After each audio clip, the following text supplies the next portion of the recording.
अस्सलामुअलैकुम। प्रोग्राम अक्स बरक्स के साथ मैं हूं शाइस्ता शहजाद। नाज़रीन, पाकिस्तान तहरीक इंसाफ एक मरतबा फिर ये दावा कर रही है कि 5 जून को 190 मिलियन पाउंड सजा मुअत्तली केस लग जाएगा और चेयरमैन पाकिस्तान तहरीक इंसाफ बैरिस्टर गौहर ये दावा कर रहे हैं कि जल्द इमरान खान रिहा हो जाएंगे।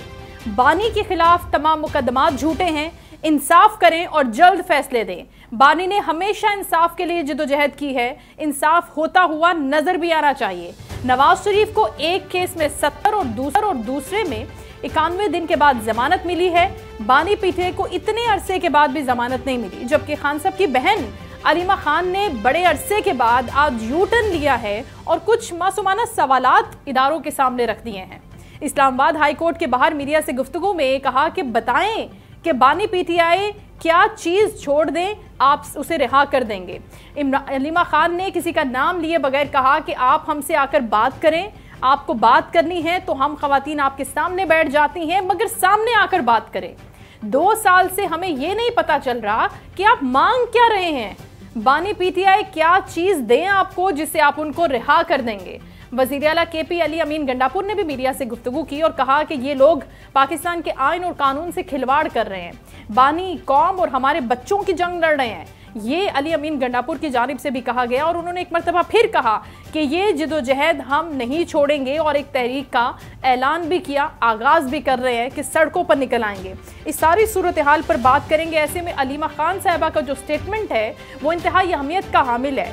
इसी गुफ्तगू के हवाले से मज़ीद कुछ चीज़ें हैं जो सामने आ रही हैं, उसके लिए हमने पाकिस्तान तहरीक इंसाफ के सीनियर रहनुमा शुएब शाहीन से रब्ता किया है। वो हमारे साथ में प्रोग्राम में ज्वाइन भी कर रहे हैं। अस्सलाम वालेकुम शुएब साहब। जी वालेकुम सलाम रहमतुल्लाह। बहुत शुक्रिया सर आपके कीमती वक्त का। ऐसा नहीं लग रहा सर कि पाकिस्तान तहरीक इंसाफ अपनी जलाई हुई कश्तियों में दोबारा सफर का इरादा रखती है? नहीं, ऐसी कोई बात नहीं है। हमारा प्रिंसिपल स्टैंड पहले दिन से था, जो था वही आज भी मौजूद है। हम पाकिस्तान में कानून की हुक्मरानी चाहते हैं, हम पाकिस्तान में रूल ऑफ लॉ चाहते हैं, हम पाकिस्तान में आज़ाद अदलिया देखना चाहते हैं, हम पाकिस्तान में ऑनेस्ट लीडरशिप को देखना चाहते हैं, पाकिस्तान में हकीकी जमहूरियत को देखना चाहते हैं। हम पाकिस्तान में जिस तरीके से कठपुतलियों को फॉर्म 47 को मुसल्लत किया गया है, हम ये चाहते हैं कि इस तरीके से झूठ का निज़ाम ज़्यादा देर के लिए नहीं चल सकता। हम चाहते हैं कि हमारे मुल्क की एस्टैब्लिशमेंट इस हकीकत को समझे और जिन चोरों को या जिन डाकाजनी के जरिए वजूद में आने वाली हुकूमत है और जिन्होंने अवाम के मैंडेट पे डाका डाला, उनसे उनके साथ जिस तरह गठजोड़ करके हुकूमतें चला रही है और इदारों को तबाह कर रही है, और इस तरीक़ाकार के मुताबिक ये निज़ाम ज्यादा देर के लिए चल नहीं सकता। इसमें ना सियासी इस्तेहकाम आएगा, ना इस पे माशी इस्तेहकाम आएगा, ना इस पे मुल्क तरक्की करेगा। अगर आपने आर्जी तौर पर कोई कामयाबी हासिल कर भी ली तो मोदी कभी भी वो जख्मी सांप की तरह है, वो फिर डंग मारेगा, वो फिर खड़ा होगा।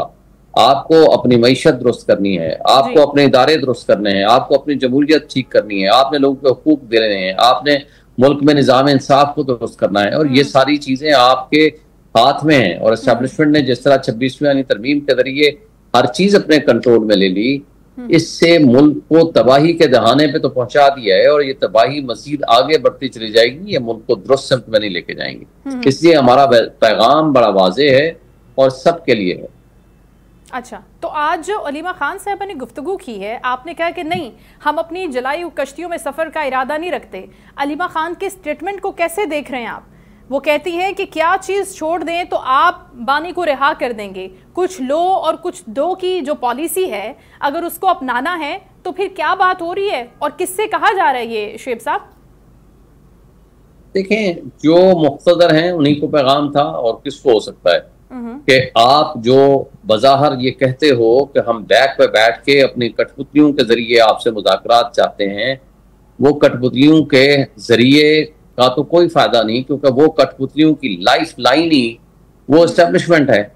उनको तो वो ऐसे चिमटे हुए हैं कि अगर उनको उन्होंने छोड़ दिया तो वो ऐसे लगेगा कि जैसे वो आसमान से गिरेंगे और नीचे जमीन पे आप पटखेंगे अपने आप को।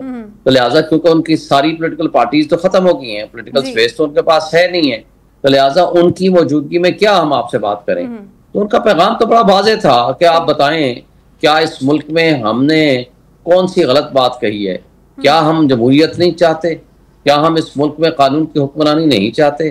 क्या इस मुल्क में हम ट्रू ऑनेस्ट लीडरशिप नहीं चाहते? अगर हम ये चाहते हैं कि हम इस मुल्क को फिर तरक्की देना चाहते हैं। अभी माजी करीब की बात है, मुझे बताएं कि मोदी के खिलाफ या इमरान खान बोला है या पीटीआई के लोग बोले हैं? किधर है नवाज शरीफ, शहबाज शरीफ? वो तो गायब थे। दुरुस्त है। मरीम नवाज, उन्होंने तो आज तक एक लफ्ज नहीं बोला, क्योंकि इनके तो मफादात वाबस्ता हैं। इनको तो अपने पैसे से गरज है, इनको मुल्क से गरज नहीं है। कल हमें डिजिटल दहशतगर्द कहते थे, आज हम पाकिस्तान के मुहब्बे वतन वॉरियर्स हैं। तो बात यह है कि आज भी हम उसी जगह पे खड़े हैं, कल भी हम उसी जगह पे खड़े हैं। नहीं, हम इस मुल्क के हकीकी नुमाइंदे हैं। शेब साहब, जगह तो बदली है, थोड़ा सा तो ट्रैक चेंज हुआ है, आप यूं नहीं कहिए, क्योंकि आपके बहुत से लोग जिनके हवाले से खान साहब ने भी गुज़श्ता रोज बात की, कहा कि ये विकेट के दोनों जानिब खेल रहे हैं। देखिए, नीट एंड क्लीन, या हम एक क्लीन चिट तो नहीं दे सकते ना पूरी तरह से। अगर खान साहब ये बात कर रहे हैं कि विकेट के दोनों अतराफ कुछ लोग खेल रहे हैं, तो वो पार्टी के अंदर ही हैं, और वही वो लोग हैं जो फौज के खिलाफ, इदारों के खिलाफ प्रोपेगेंडा कर रहे हैं। आप उनका नाम लेकर मीडिया पर बता क्यों नहीं देते? उनसे इजहार लाताल्लुकी, ऐलान लाताल्लुकी क्यों नहीं कर देते, ताकि एक चीज बिल्कुल क्लैरिटी के साथ वाज़ेह हो जाए कि ये पाकिस्तान तहरीक इंसाफ जो है, ये खान साहब का पैगाम है। जी देखिए, पाकिस्तान को, पाकिस्तान का पैगाम को, पाकिस्तान की आवाम को अल्हम्दुलिल्लाह एक वाज़ेह पैगाम चला गया है। और खान साहब ने जेल से बैठ के जो स्ट्रॉन्ग मैसेज दिया है वो भी सबको पता है, जो पीटीआई ने स्ट्रॉन्ग मैसेज दिया है वो भी सबको पता है। और अल्हम्दुलिल्लाह हमें फख्र है इस बात पे कि हम वो मुहब्बे वतन शहरी हैं जो इस मुल्क के हकीकी नुमाइंदे हैं, और इस मुल्क की हकीकी हम नुमाइंदगी करने का हक रखते हैं। और यही वजह है कि जब भी ऐसा मुश्किल वक्त आया, इसके बावजूद कि हमारे ऊपर जुल्म हुए, इसके बावजूद कि हमारे लोगों को उठाया गया, तशद्दुद किया गया, उनके घरों में घुसा गया, उनके घर तोड़े गए, उनके कारोबार तोड़े गए, उनके बिजनेस खत्म किए गए, इस सब कुछ को भुला के हमने कहा पाकिस्तान है तो सब कुछ है। हमने पाकिस्तान की खातिर, पाकिस्तानियत की खातिर, पाकिस्तानियों के लिए, इस मुल्क की मोहब्बत में वो सब कुछ दाव पे लगाया जिसके लिए शायद ये लोग कभी भी ना बोलते। लेकिन आज हमारा मुतालबा एक ही है, वो है मुल्क के लोगों को उनके हुकूक दो, आईनी हुकूक दो, कानूनी हुकूक दो, अदलिया को आज़ाद करो। अदलिया के ऊपर अंगूठा रख के या उनकी गर्दन पे आप पाँव रख के अगर उनसे फैसले लेने हैं तो ये आज़ाद अदलिया नहीं है। और इस तरीके से आप एक ऑनेस्ट लीडर को जेल में रख के इस मुल्क के खिदमत नहीं कर रहे, इस मुल्क के साथ आप वफा नहीं कर रहे, इस मुल्क के साथ जुल्म कर रहे हैं, उस मुल्क के लोगों के साथ ज्यादती कर रहे हैं। तो हमारा पैगाम बड़ा वाज़ेह है। बिल्कुल ठीक है शेब साहब, अब कल तक जो बातें हो रही थी, अगर वो आपके गोश गुजार कर दूं, और वैसे आपके इल्म में होगा कि कहा यह जा रहा था कि जब मुल्क पर कोई कड़ा वक्त आएगा ना, तो ये जो अवाम है ये फौज के साथ खड़ी नहीं होगी, और ये फौज इस तरह कामयाब होगी नहीं अवाम की सपोर्ट के बगैर।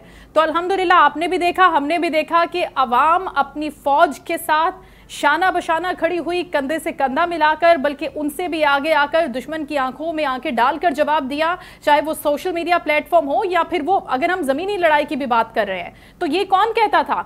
DGISPR कह रहे कि ये कौन कहता था जो कहता था कि आप अपना काम करो, हमारे काम का एहतसाब ना करो। आज तो हमने अपना काम कर दिखाया। क्या ये PTI वाले नहीं कहते थे? नहीं, बड़ी अच्छी बात की है आपने। मुझे ये बताएं कि हमने तो हुब्बुल वतनी का सबूत दे दिया, हम तो अपनी फौज के साथ खड़े हो गए, क्योंकि आज भी 80% 90% अवाम के हकीकी नुमाइंदे तो हम हैं या इमरान खान है। तो मुझे बताएं कि आप हुब्बुल वतनी का सबूत देना, अब आपकी जिम्मेदारी है कि अपने लोगों को उनके हुकूक वापस करें। अब आपकी जिम्मेदारी है कि लोगों के ऊपर जुल्म खत्म करें। अब आपकी जिम्मेदारी है कि आप लोगों के ऊपर तशद्दुद करना बंद कर दें, लोगों को उठाना बंद कर दें, लोगों के साथ ज्यादती खत्म कर दें। अब तो हम आपसे हक मांग रहे हैं ना, तो मेरा ख्याल है कि आप एस्टेब्लिशमेंट को चाहिए कि उनको वो हक वापस करें, आवाम को जो उनका हक है। बिल्कुल ठीक। लेकिन वो ये कहते हैं अब कि हमारा आपके इन मुकदमात से, आपकी जो सियासी जदोजहद है, आपकी सियासत से, आपकी सियासी लड़ाई से कोई लेना देना नहीं है। आप अपने सियासी मामलात को सियासी प्लेटफॉर्म पे, पार्लियामेंट पे, PMLN के साथ, मुज़ाकरात के साथ बैठकर हल कर लें, आप नेगोशिएट करें। हमारा क्या लेना देना इन चीज़ों से?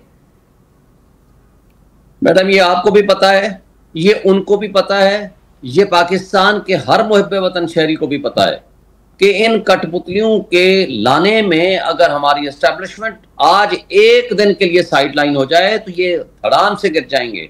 सबको पता है फॉर्म 47 बनाने वाले हमारे मुल्क के इंटेलिजेंस एजेंसीज थी। सबको पता है कि लोगों के घरों में घुस के जो कुछ ये करते रहे हैं पंजाब पुलिस के साथ या इस्लामाबाद पुलिस के साथ, सबको पता है कि क्या हुआ। हर किसी को पता है 26 नवंबर को यहाँ गोलियां किसने मारी हैं। सब कुछ को पता है कि यहाँ 26वीं आईनी तरमीम किस तरीके से पास कराई गई। सबको पता है कि जजेस के ऊपर प्रेशर किसका है और किसको नहीं पता। आप उठा लें सारे पाकिस्तान के टेलीविजन चैनल्स उठा लें, आप मुबस्सिरीन उठा लें, पूरा इंटरनेशनल मीडिया उठा लें, आप लोकल मीडिया उठा लें, जी एस्टैब्लिशमेंट के साथ सुलह होगी तो ये सारी चीजें दुरुस्त होंगी। हर शख्स की जबान पे है। आप किसी मजदूर, किसी रेडी वाले से पूछें, वो बताएगा कि जी असल प्रॉब्लम कहां पर है, किस जगह पे है, जी सबको पता है। आप चली जाएं वहां जेल अथॉरिटीज के पास, वो खुद कहते हैं कि हम मजबूर हैं जी, हमें जो ऊपर से प्रेशर है और किन का प्रेशर है वो सबको पता है। अब तो बात यह है कि हर किसी को अब ये पता है, जब आपका साथ दिया मुल्क की खातिर इस अवाम और इस कौम ने, अब आप पे लाजिम है कि जो जुल्म आपने किए थे, अगर आपने माफी नहीं भी मांगनी तो आप जुल्म करना बंद कर दें, अवाम को उनके हुकूक दें। अवाम को जब तक उनके हुकूक नहीं मिलेंगे ये मुल्क तरक्की नहीं कर सकता।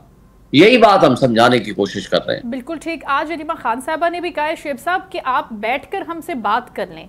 अब वहां से इसके लिए ग्रीन सिग्नल नहीं है कि वो बैठकर बात करें। वो चाहते हैं कि आप हुकूमत के साथ बैठकर बात करें। आप हुकूमत के साथ नहीं बैठेंगे, उसके बदले में तहरीक लेकर आएंगे क्या? उसके अंदर भी तो पाकिस्तान तहरीक इंसाफ डिवाइडेड है। बैरिस्टर गौहर साहब ये फरमा रहे हैं अपने कारकुनों से कि जरा सब्र और तहम्मुल का मुजाहिरा करें। खान साहब कह रहे हैं कि एहतजाज की कॉल दे। जुनैद अकबर साहब तैयारी कर रहे हैं, टेंट लगा रहे हैं वहां पर। देखिए, उसके लिए तो खान साहब ने कल कह दिया कि मैस मूवमेंट के लिए तैयारी करें जी, क्योंकि बानी चेयरमैन का हुक्म ही चलता है, ये तो आर्जी टेम्परेरी चेयरमैन है। और जहां तक इस बात का ताल्लुक है कि इन कठपुतलियों के साथ मैं पहले वाजे कर चुका हूं, इनके साथ बैठने का, ये तो अपनी कुर्सी और नौकरी बचाने की कोशिश करेंगे। इनके पास जो बेनिफिशरी हैं इस करप्ट सिस्टम के, उनके साथ बैठ के उनको क्या कहेंगे कि नहीं जनाब आप जो कुछ कर रहे हैं वो गलत कर रहे हैं, और जो कुछ आप कर रहे हैं आप हमारे मकान पे काबिज हैं, तो लिहाजा मेहरबानी करें, आए हमारे साथ बैठें, कुछ हिस्सा हमें वापस कर दें। वो डाकू से हम क्या तवक्को रखेंगे कि वो डाके के माल में से हमें कुछ दे दे? तो मेरा नहीं ख्याल कि जो मैंडेट चोर हैं उनके साथ हम बैठ के किसी भी हवाले से कोई गुफ्तगू करें। ठीक है, तो जहां तक शुएब साहब बात आती है ना, हमेशा के खान साहब से मुलाकात हुई और वो अपनी बात पर डटे हुए हैं। डटे किस बात पर हैं? अदालतों के जो मुकदमात है आप भी जानते हैं, बैरिस्टर साहब भी कह रहे थे कि उसमें उनकी रिहाई हो जाएगी, और पीछे जो बड़ी चीज़ है वो 9 मई है, साने है 9 मई का जिक्र है। अब गिव एंड टेक की जहाँ तक अलीमा खान साहबा ने बात की है कि खान साहब क्या गिव करें, क्या आपको दें कि फिर आप उनको रिहा कर दें? आपके ख्याल में खान साहब कहाँ पर नहीं मान रहे? अगर वो कर दें तो फिर मामला सारा सॉर्ट हो जाएगा, हल हो जाएगा, रिजॉल्व हो जाएगा। ये तो जब कोई बात होगी तो हम फिर करेंगे ना। 9 मई को तो एक ड्रामा था, एक फॉल्स फ्लैग ऑपरेशन था, वो सबको पता है, वो खत्म हो गया। आज भी सीसीटीवी फुटेजेस जिन्होंने चुराई हुई है वही इस कहानी ड्रामे के खालिक थे, वो तो बात ही खत्म हो गई। अब खान साहब के ऊपर इल्जाम यह है कि वो अपनी ड्राइंग रूम में बैठ के मीटिंग कर रहे थे, एक पुलिस वाला सोफे के नीचे छुपा हुआ था ड्राइंग रूम में बैठ के। वो कोई मच्छर था, मक्खी था, वो कौन था? ये तो इनकी प्रोसिक्यूशन की सूरत हाल है, कुछ भी नहीं है उन केसेस में। हाँ, अलबत्ता आज भी अगर ये एहसास नहीं करेंगे इस मुल्क का, तो जिस तरह की दहशतगर्दी है, जिस तरह की माशी अदम इस्तेहकाम है, जिस तरह का सियासी अदम इस्तेहकाम है, हम मुल्क को खराबी की तरफ लेके जाएंगे, हम बेहतरी की तरफ नहीं लेके जा सकते। लेकिन शुएब साहब, इससे कबल खान साहब ने आर्मी चीफ के नाम मुतादिद ओपन लेटर्स भी लिखे थे जिसके अंदर उन्होंने बात की, उन्होंने अपनी हुब्बुल वतनी का एहसास उनको दिलाया, उनके जितने भी काम थे वो उनको गिनवाए, और अपने टेन्योर की भी उन्होंने बात की, सारी चीजें बात की, लेकिन वहां से रिस्पांस आया नहीं है। तो अब जब नहीं, तो ये अब उनके ऊपर, मैंने कहा ना, उनके ऊपर डिपेंड करता है। हमने तो अपनी मुल्क के साथ वफा दिखा दी, अब अगर ये वफा मुल्क के साथ सिंसियर हैं तो ये अपनी वफा करें, मुल्क के लोगों के साथ वफा करें, नहीं करेंगे तो मुल्क का बेड़ा गर्क करेंगे। Thank you. ठीक है, शेब शाहीन साहब गुफ्तगू कर रहे थे और उनका ये कहना था कि अब जहां तक बात बैठने की है कि पीएमएलएन के साथ बैठे, हुकूमती जमात के साथ बैठे, तो हम उनके साथ नहीं बैठेंगे। हाँ, इस्टेब्लिशमेंट के साथ गुफ्तगू के हवाले से उनका ये कहना था कि उनके साथ बात हो सकती है कि देखिए हमारे ऊपर जितने भी मुकदमात थे वो महज सियासी मुकदमात हैं और हमारे ऊपर इल्ज़ामात हैं, उनकी तहकीकात होनी चाहिए। पहले दिन से पाकिस्तान तहरीक इंसाफ ये कह रही है कि आप CCTV फुटेजेस ले आए, आप वो वीडियोस ले आए जहां तक आप इस कहानी का जिक्र खान साहब ने बैठकर पूरे का पूरा प्लान किया था, तो उसकी भी इन्वेस्टिगेशन हो सकती है। लेकिन इस पॉइंट पर अभी तक बात आगे बढ़ी ही नहीं है कि इस मसले की, इस पॉइंट की कोई इन्वेस्टिगेशन हो सके। अभी तक इस पर कोई बात नहीं हुई। लेकिन दूसरी जानिब आज जो प्रेस कॉन्फ्रेंस हुई है वो इंतहाई अहम है। अलीमा खान साहबा ने जो गुफ्तगू की है कि आप ऐसा क्या चाहते हैं, हम ऐसा क्या करें, बानी ऐसा क्या दें आपको कि आप उनको रिहा कर दें। इट मीन्स कि यहाँ पर खौफ का जो लेवल है वो थोड़ा अपग्रेड हो रहा है। अब अलीमा खान साहबा ये शायद देख रही हैं, उनको शायद ये नज़र आ रहा है कि अब सज़ा जो है वो यकीनी है, इसलिए वो चाहती हैं कि किसी भी जगह पर, किसी भी प्लेटफॉर्म पर ये मसला हल हो जाए। शायद वो मुआफ़ी मांगने की बात कर रही हैं कि हम मुआफ़ी मांगने को भी तैयार हैं, और अगर ऐसा है तो फिर इसके लिए बैठकर डिस्कशन होनी चाहिए, आमने सामने बैठे बात करें, हम अपना पॉइंट ऑफ व्यू रखें, आप अपना पॉइंट ऑफ व्यू दें। लेकिन जहां वो पुकार रही हैं, जिनको वो एड्रेस कर रही हैं, वहां से जवाब आ नहीं रहा। जैसे कोई इस पर भी डेवलपमेंट होगी तो हम देखेंगे कि क्या वो अपनी एहतजाजी तहरीक को ही बरकरार रखते हैं या फिर दोबारा से यू टर्न लेते हुए मुज़ाकरात पर आते हैं। प्रोग्राम में यहाँ वक्त है ब्रेक का, ब्रेक के बाद हाजिर होते हैं।